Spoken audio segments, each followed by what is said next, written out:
Hey, welcome to Larry's Library. Now, today we're going to look at Elektra by Frank Miller Omnibus.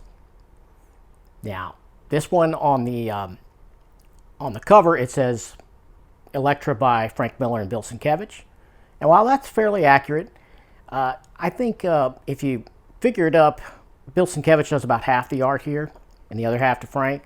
So I'm okay calling it Elektra by Frank Miller Omnibus, and that's actually what's in the indicia. So technically, regardless of what's on the spine or the cover, I'm going to say that's the name of it. But it's got a $100 cover price. It's 400 pages, so some would call this a mini bus, but I think it's a nice size. And I think what they're trying to do here basically is collect everything Frank Miller wrote about Elektra that's not already collected in the Daredevil Omnis. So it's pretty cool. Now this one, I'm not sure if it's still in print or not, because there's no stock at InStockTrades.com.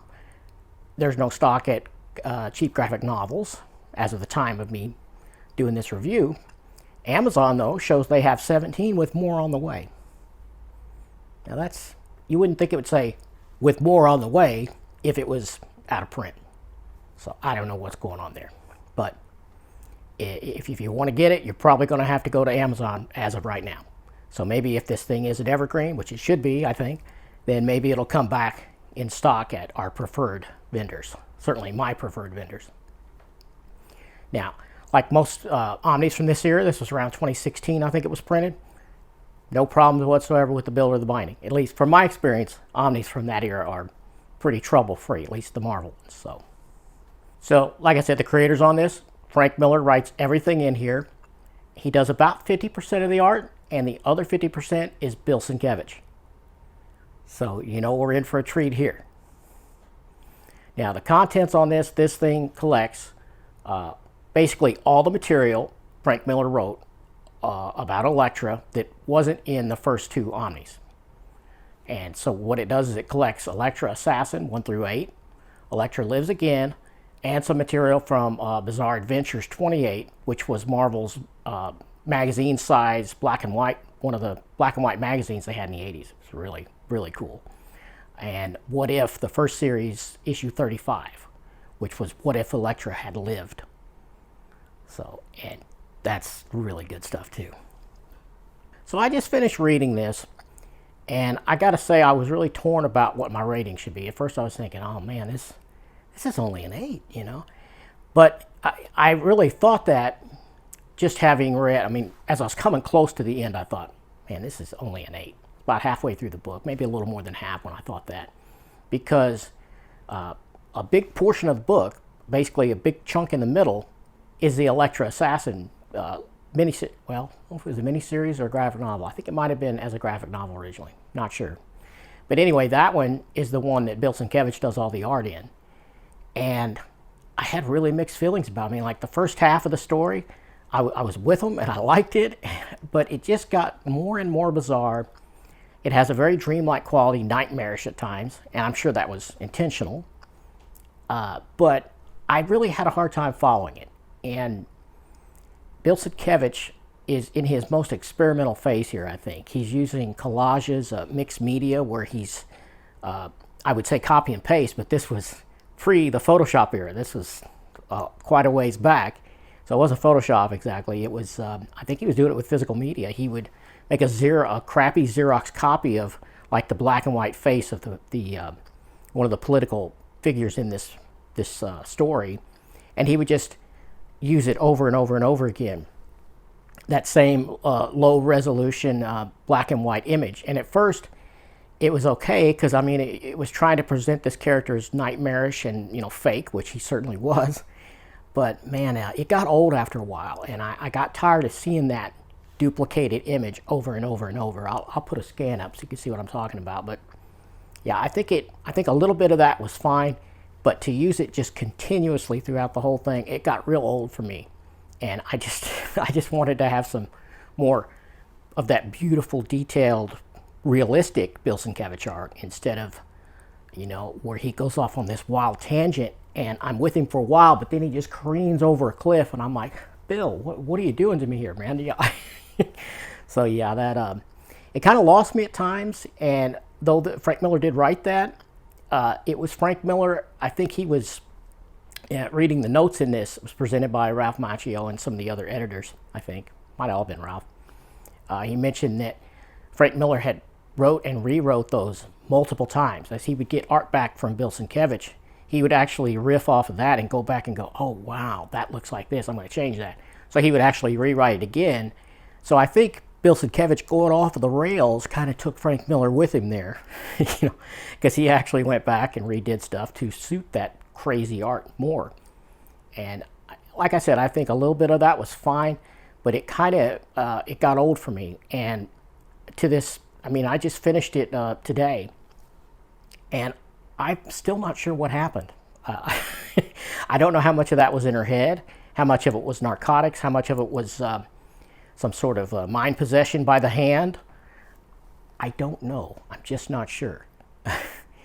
And also one of the main characters in that one, Garrett, who was a SHIELD agent, but then originally wasn't and shouldn't have been. He was a criminal. I don't want to give too many plot points away, but I had a love-hate relationship with him. I mean, some of the things he would say would be sort of funny, and at times I felt sorry for him because of all the mind control and all that. But then other times, his true self would come out and he'd say some racist remark that would just make me cringe. Yeah. So that one, parts of that left a bad taste in my mouth and have still got me scratching my head wondering what the hell happened. Now, once I got through that, it ends with, I think, Elektra lives again. Yeah, that's the last part of this book. And that one's all Frank Miller. Some beautiful coloring by Lynn Varley. But yeah, that's Frank Miller drawing and writing, and it's good. It's really great. Some of his work in there actually reminds me a little bit of Barry Smith. I'll show an example of that. But yeah, he's certainly evolving here. He's on his way to what we would see later in his career. But it's still great, And there's a lot of influences by other artists. Like I said, I'm Barry Windsor Smith for sure. There's probably a lot of manga influence there that I don't recognize because I'm not a manga guy. But some of you guys in the comments might speak to that. But yeah, it's really good. So that really made up for the weirdness where Bill Sienkiewicz just kind of went crazy. And also another thing that kind of bugged me, as a guy, like I said in the Once and Future review, when you know a little bit about weaponry, some of this stuff is hard to get through when the artist just makes some terrible choices and mistakes, or technical things. And, I know I shouldn't worry about it, but I can't help it, I mean, I don't understand why, back to Elektra Assassin, why Frank Miller didn't say something to Bill when he was turning in these pages, beautiful though some of them are. He got the swords mostly wrong. I mean, yeah, you can have anybody make any kind of sword you want, sure.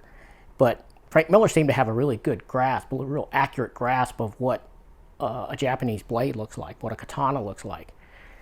But man, Bill Sienkiewicz's versions of those things are just so far off in many of the shots. I'll show some examples. He's got like European-style cross guards on what is a ninja sword, a katana. That pretty much never happened.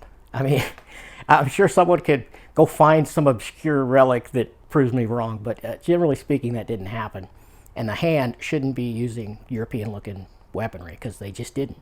They didn't, as Frank Miller drew it for years and years, and I don't know why someone didn't say something to Bill about the cross guards and the pommels and just the weird stuff he did to the katanas that are in use in that, which are not accurate. But that's a minor thing. I wish I could have followed more of the story is my bigger criticism of Elektra Assassin.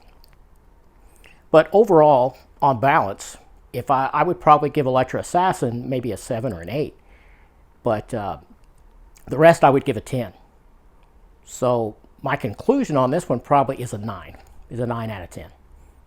Even with my problems with that part in the middle, Elektra Assassin, it's still really great. Overall, it's a 9.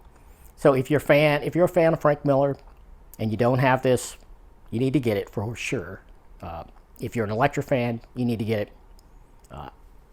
It's good stuff. you know, a few criticisms I got, it's still really great, and I thoroughly enjoyed it.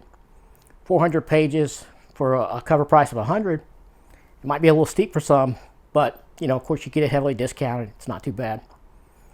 So yeah, if you don't have it and you can find it, you may have to deal with Amazon. Oof. But it's worth it. Get it. So if you haven't subscribed to the channel, please do that, and come on back for more. I got a new video, at least one new video every Monday, and little special things in between. So if you want to subscribe so you don't miss those things, because some of those aren't scheduled. And yeah, give me a thumbs up if you like this thing, and give me a sub if you really liked it, and come on back.